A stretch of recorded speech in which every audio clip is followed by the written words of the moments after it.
जय सद्गुरुदेव।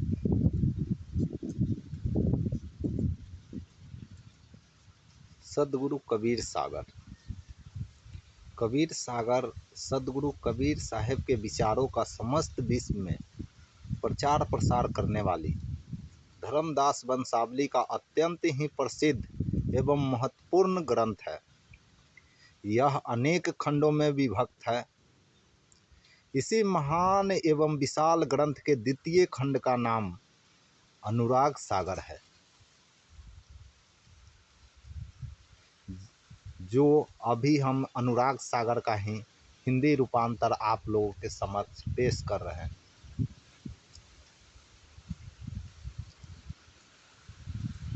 यह महान भारतीय धर्म ग्रंथ गीता की भांति संवादात्मक ग्रंथ है। इसमें सद्गुरु कबीर साहब तथा उनके प्रिय शिष्य एवं अन्य भक्त धनी धर्मदास जी के मध्य जीवन कल्याण संसार दृष्टि आदि के संबंध में हुए संवादात्मक उपदेश का वर्णन है।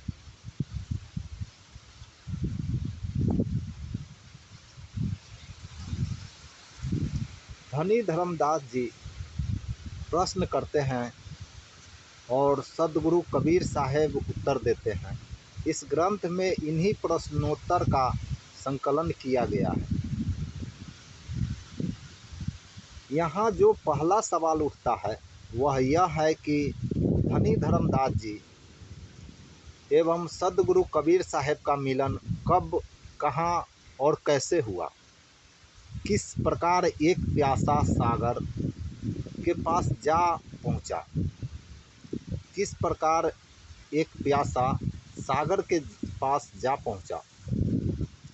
यह तो सर्वविदित है कि सद्गुरु कबीर साहब कोई सामान्य मनुष्य नहीं थे। वे एक दिव्य एवं अलौकिक महापुरुष थे। युगों युगों में जब धरती पर पाप का बोझ बढ़ने लगता है और धर्म की हानि होने लगती है, तब परमपिता परमेश्वर की आज्ञा से सत्य ज्ञान द्वारा दुखी जीवों का कल्याण करने तथा सदाचार सद्गुण युक्त विशुद्ध मानव धर्म का उद्धार करने के लिए भगवान विभिन्न रूपों में अवतरित होते हैं। हो सकता है कि इस ग्रंथ के वर्णन के संबंध में कुछ प्रश्न उत्पन्न हो, परंतु सभी प्रश्नों के स्पष्ट एवं समुचित उत्तर कबीर साहित्य के प्रायः सभी ग्रंथों में मिल जाते हैं।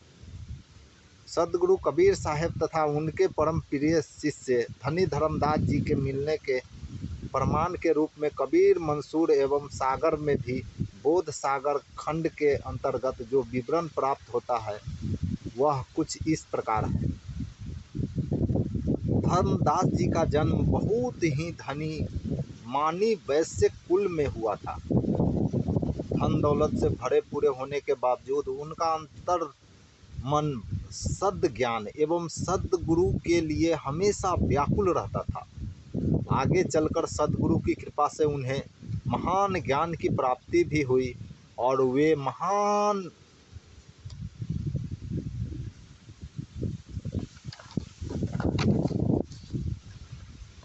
ज्ञानवान हुए। इसलिए उनके नाम के आगे धनी लगाकर उन्हें धनी धर्मदास जी कहकर पुकारा जाता था। धर्मदास जी कट्टर वैष्णव थे। वे ठाकुर जी की पूजा करते थे। वे मूर्ति पूजा के साजो सामान के साथ तीर्थों में भ्रमण करते थे। एक बार वे तीर्थ यात्रा करते हुए मथुरा आए और वहाँ उनकी मुलाकात एक जिंदा फकीर के भेष में सद्गुरु कबीर साहब से हुई। मथुरा नगरी में सद्गुरु कबीर साहब का दर्शन धर्मदास जी को सत्य ज्ञान प्रदान करने के लिए ही हुआ था। उनके मिलन का घटनाक्रम अत्यंत ही रोचक एवं शिक्षाप्रद भी है। धर्मदास जी अत्यंत ही व्याकुल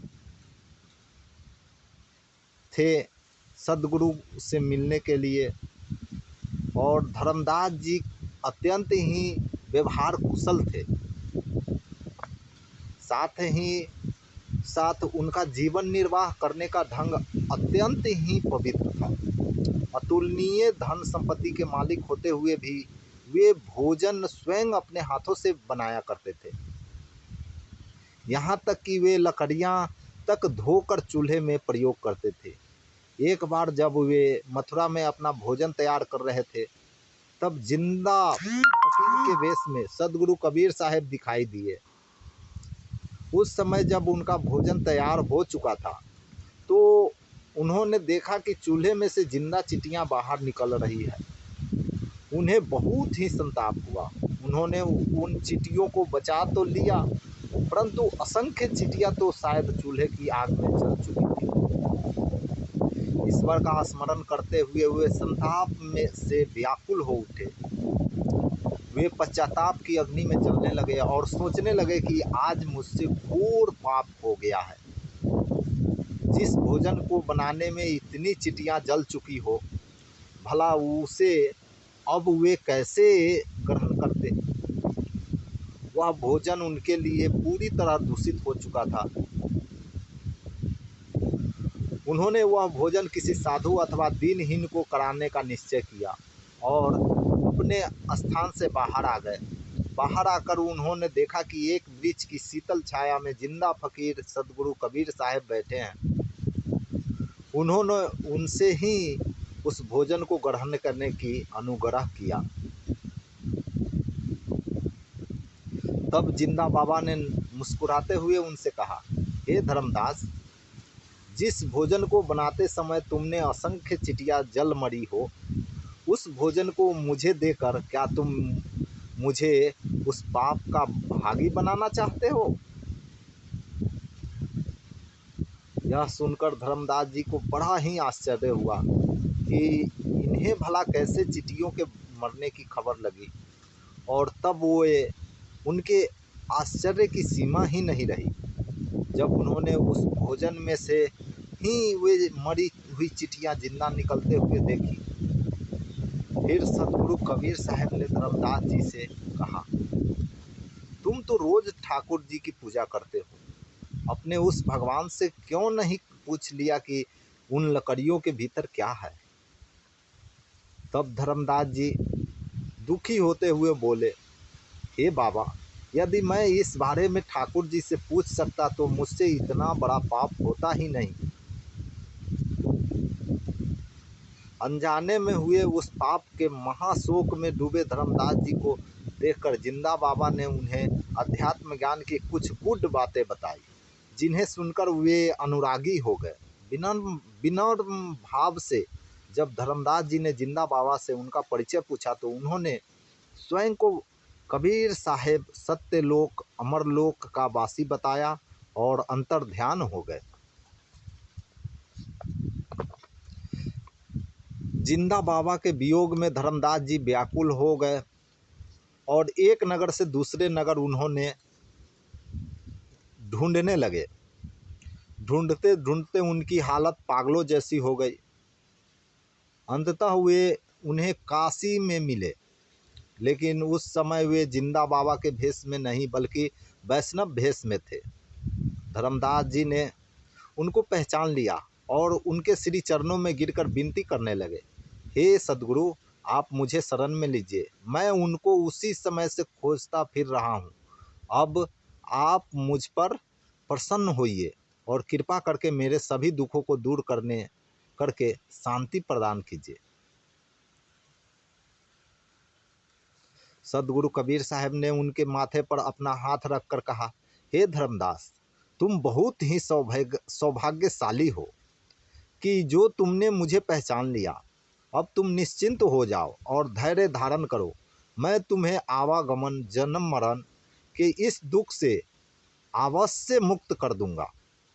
फिर धर्मदास जी सदगुरु कबीर साहब को अपने निवास स्थान बांधवगढ़ ले आए। कुछ लोगों की ये मान्यता भी है कि बांधवगढ़ में धर्मदास जी के विशाल भंडारे के समापन के बाद स्वयं सदगुरु कबीर साहब उनके बांधवगढ़ में मिले।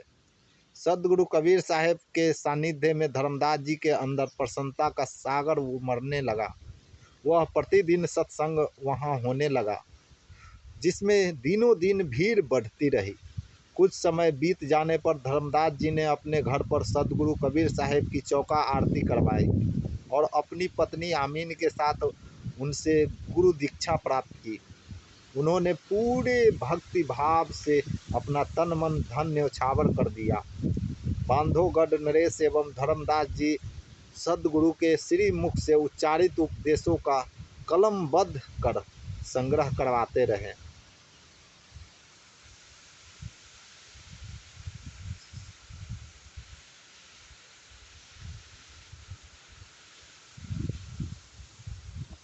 अन्य सेवा, प्रेम, भक्ति एवं साधना, परोपकार आदि सद्गुणों से संपन्न धर्मदास जी को सद्गुरु कबीर साहब ने अपना सुयोग्य शिष्य मानकर सत्य ज्ञान उपदेश के प्रचार प्रसार का उच्च पद प्रदान किया तथा उनके वचन वंश को सत्य ज्ञान दीक्षा प्रदान करने का अधिकार दिया।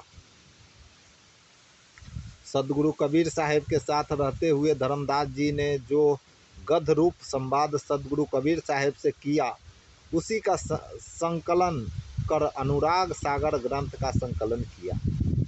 अनुराग सागर ग्रंथ सद्गुरु की सेवा, भक्ति एवं सत्पुरुष परमात्मा की ध्यान साधना का अनुपम ग्रंथ है। कल्याण साधना के लिए सद्गुरु की शरणागत होकर सत्य ज्ञान प्राप्त करो और उनके अनुसार बताए गए आचरण का विधिवत पालन करते हुए सत्य पुरुष परमपिता परमात्मा का दर्शन कर आवागमन के चक्र से मुक्त हो, यही इस ग्रंथ का मूल उद्देश्य है। आध्यात्मिक क्षेत्र के विभिन्न विषयों का सार बताता हुआ यह ग्रंथ मंगलाचरण गुरु वंदना से शुरू होता है। इस ग्रंथ में सद्गुरु कबीर साहब कहते हैं कि असीम भक्ति, प्रेम एवं सत्य ज्ञान से संपन्न कोई बिरला भक्त ही इस महाग्रंथ को समझ पाएगा। इससे आगे सृष्टि, सृजन एवं उसके विकास का महत्वपूर्ण प्रसंग है। इसमें आदि पुरुष द्वारा ब्रह्म सृष्टि तथा अष्टांगी माया का उत्पन्न होना बताया गया है। पुनः काल निरंजन और अष्टांगी के द्वारा ब्रह्म, विष्णु और महेश की उत्पत्ति होती है, जिनसे सृष्टि की रचना का विस्तार होता है। 4 खाने एवं 84 लाख योनियों में मनुष्य योनि सर्वोत्तम बताया गया है, क्योंकि इसी योनि में कल्याण की प्राप्ति संभव है। सद्गुरु हर युग में भिन्न भिन्न रूपों में आते हैं। जीवों के कल्याण के लिए जब जब वे संसार की ओर आते हैं, तब तब काल निरंजन अपना विरोध प्रकट करता है और सद्गुरु तब तब उसका मार्गदर्शन करते हैं। काल निरंजन द्वारा सद्गुरु का विरोध करना स्पष्ट करता है कि काल निरंजन अपने आहार जीव को मुक्त होता नहीं देख सकता। जीव काल निरंजन के किसान के खेत की भांति है। जैसे बार बार किसान खेत को काटता है और पुनः बीज डालता है, उसी प्रकार काल बार बार जीव को अपना ग्रास बनाता है और बार बार जन्म देता है, परंतु काल जय ज्ञानी जी सद्गुरु कबीर साहब जी के सामने उसे झुकना ही पड़ता है। इस प्रकार सद्गुरु कबीर साहब द्वारा उपदेशित विभिन्न आध्यात्मिक विषयों के समावेश से संपन्न यह अनुराग सागर निस्संदेह एक महान एवं अनुपम ग्रंथ है। इसके स्वाध्याय के बिना कबीर पंथ तथा सद्गुरु कबीर साहब के विराट ज्ञान स्वरूप में परिचित होना असंभव है। यह तो सभी जानते हैं कि सद्गुरु कबीर साहब का आविर्भाव एवं अंतर्ध्यान दोनों अद्भुत रहस्यपूर्ण हैं, परंतु अपने वर्तमान में जिस प्रकार उन्होंने प्रपंचों एवं पाखंडों तथा अंधविश्वासों के विरोध निर्भीकता से सत्य ज्ञान का प्रचार प्रसार किया, वह तो और भी रहस्यपूर्ण है। निस्संदेह उन्हें उनके अतिरिक्त वही जान सकता है जो उनका अन्य निष्ठावान भक्त हो। सद्गुरु कबीर साहब की अद्भुत महिमा से भरा हुआ यह अनुराग सागर ग्रंथ अपने आप में अद्भुत तथा अनुपम है। इसकी महानता इतनी विशाल है कि मेरी क्षुद्र बुद्धि निश्चय ही इसके अंशों तक नहीं पहुंच पाएगी, परंतु सद्गुरु के श्री चरणों की अनुकंपा तथा उनके आशीष से ही जितना बन पड़ा है, मैंने उतना वर्णन करने का प्रयास किया है। फिर भी कहीं कहीं मुझसे भूल हो जाना स्वाभाविक है, जिसके लिए मैं कबीर पंथ के सभी संत भक्तों से क्षमा चाहते हुए उनसे आग्रह करता हूँ कि वे मेरी त्रुटियों की ओर मेरा ध्यान आकर्षित करें, ताकि आगामी संस्करण पूरी तरह से दोष मुक्त हो सके। अपनी बात समाप्त करने से पहले मैं सद्गुरु कबीर साहब के चरणों में शीश नवाकर प्रणाम करते हुए उनसे क्षमा याचना करता हूँ और ये अनुराग सागर का प्रथम भाग समापन। नमस्कार।